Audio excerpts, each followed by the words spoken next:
Hey guys, DreamReaver23 here, and today I'm going to be doing an overview of all the features of the 2021 Moto Guzzi V7 850 Special. I'm doing this overview because whenever I was looking for information on the specifics of the Special, I wasn't able to find any that gave me the information I wanted to see. So, just to cover our bases, let's get some of the basic information out of the way. The 2021 Moto Guzzi V7 Special is an 853cc air-cooled transverse 90-degree V-twin engine with 2 valves per cylinder. It's producing 65 horsepower at 6,800 RPMs and 53.8 pound-feet of torque at 5,000 RPMs, of which 80% of the torque is available at 3,000 RPMs.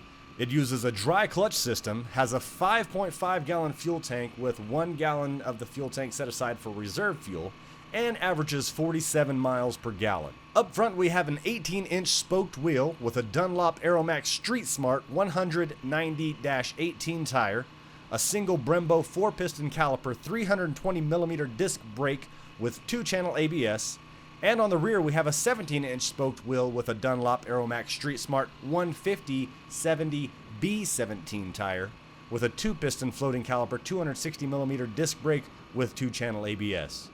The 2021 Moto Guzzi V7 850 Special weighs in at 447 pounds dry weight and 489 pounds wet weight, and has a seat height of 30.7 inches.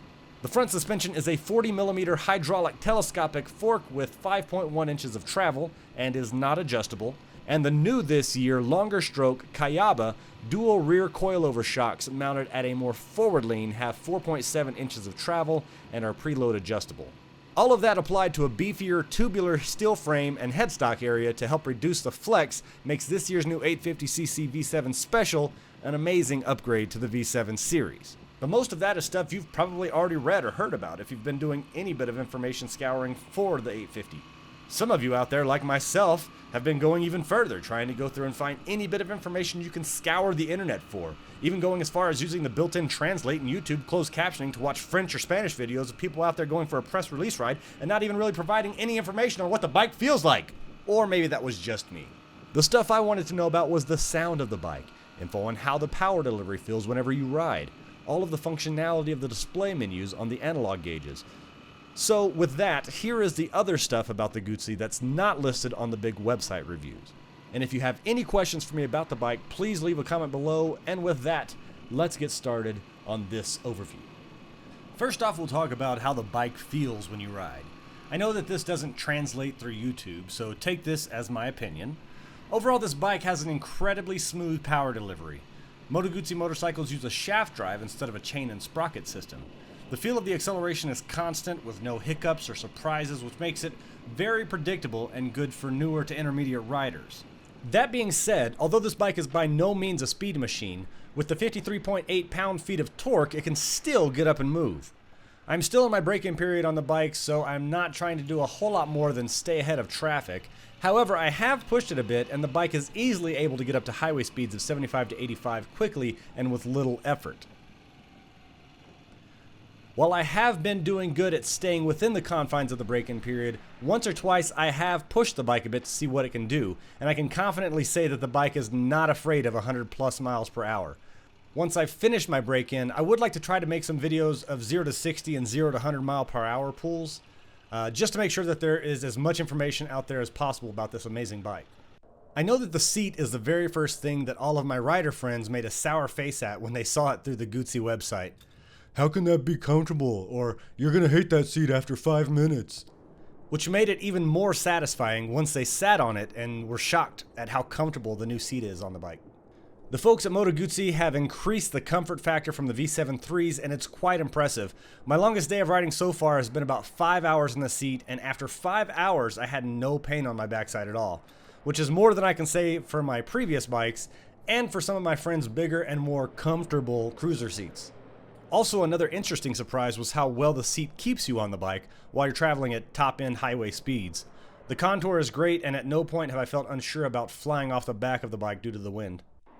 Now, for the twin analog displays on the 850 Special, I love the look of the twin gauges, and even more so, I love how they don't overwhelm the bike with a ton of tech. The bike does have ABS and a traction control system, but that's about it. Here you can see me going through the different bits of information which can be displayed on the digital section of the speedometer gauge. Also, as a side note, I did have to do some of this filming inside my garage to go through and get all of the stuff I wanted to get displayed. You can actually see in the previous shots, I was trying to fight the weather, which we had a really bad thunderstorm move through here in the Denver area, and I didn't want to be caught out in it. I actually have video of me racing home after I was shooting at that location, just try to get ahead of the storm. So cycling through the display, you actually have the following functions in sequence: total odometer, trip odometer 1, trip odometer 2, riding time, average speed, average fuel consumption, current fuel consumption, external temperature, and the clock function. Also to note is that on the top left side of the display is the gear selection, showing you which gear you're in currently. Also, on the odometer screen, if you hold down the mode button, you can actually go into more options. On there, you're actually able to change your shift indicator light, the RPMs at which it shows up. You can also change your unit of measure so that you're using miles versus kilometers on your speedometer, and then also change your miles per gallon to US miles per gallon, imperial miles per gallon, or liters per 100 kilometer. And then finally change your temperature setting for Fahrenheit or Celsius. Also, the last thing with the twin analog displays is that while the system is doing its startup check sequence after you first turn on the key to the on position, if you hit the mode button, it will allow you to change the brightness, and you have 3 levels of brightness. 1 being the lowest level of brightness, 2 medium brightness, and 3 being the brightest brightness for the backlight on the displays. The last thing that I want to talk about is an item that's endearing to me. I actually really enjoy it. I know that some people on the different forums have naysayed about it or not found it appealing, but it is actually the glug sound of the Moto Guzzi transmissions. Whenever you switch into gears, you get a glug sound, and I actually really like it. At the end of this video, I will have my full unedited version of me racing home to try to get out of the storm, which was crazy, and a stick actually hit me in the helmet flying off of a tree. But I digress. You can actually hear the glunk sound whenever I change gears, and I actually really like that sound to it. But overall, top to bottom, this bike is amazing, and I hope that this video was able to help you guys. I hope this video was able to shine a little bit of light on some questions that you might have had about the bike. And at the end of the day, I'm in love with the 2021 V7 850 Moto Guzzi. Special in particular is the one that I picked up. I do like the styling of the stone. It's the more modern look to the bike, but I couldn't argue. Whenever I saw the two standing side by side, looking through the website and stuff like that, the stone, while it does look nice, it's just not my cup of tea, as it were. I do like the classic look of the Special. Some people might not like the chrome, some people might not like the dual gauges, they want more of the digital side, and I get that. You know, everybody has their own things that they like whenever they look at motorcycles. For this one, the Special is just, it's absolutely gorgeous to me, and yeah, I have nothing else to say about it. Everything about this bike is beautiful. I hope that you guys were able to go through and find something that was useful in the video. If you do have any questions about anything, make sure that you guys drop them down in the comments section below. I am looking forward to going through and answering a lot of these questions about the bike.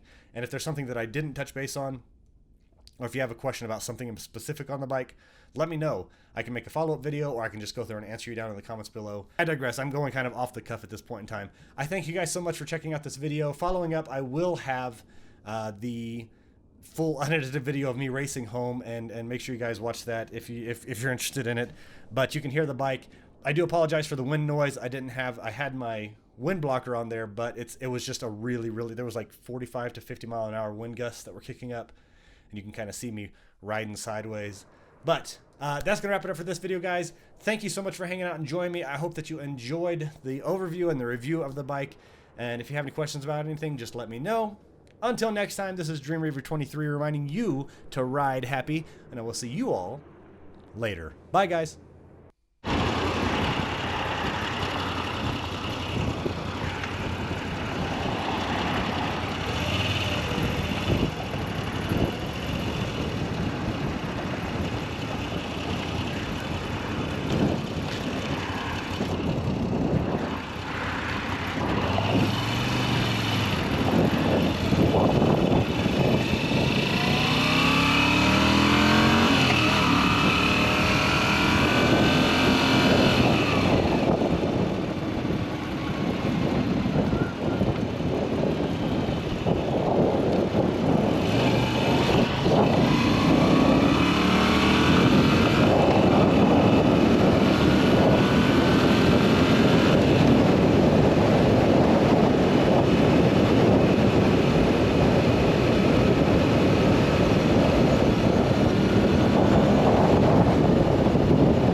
And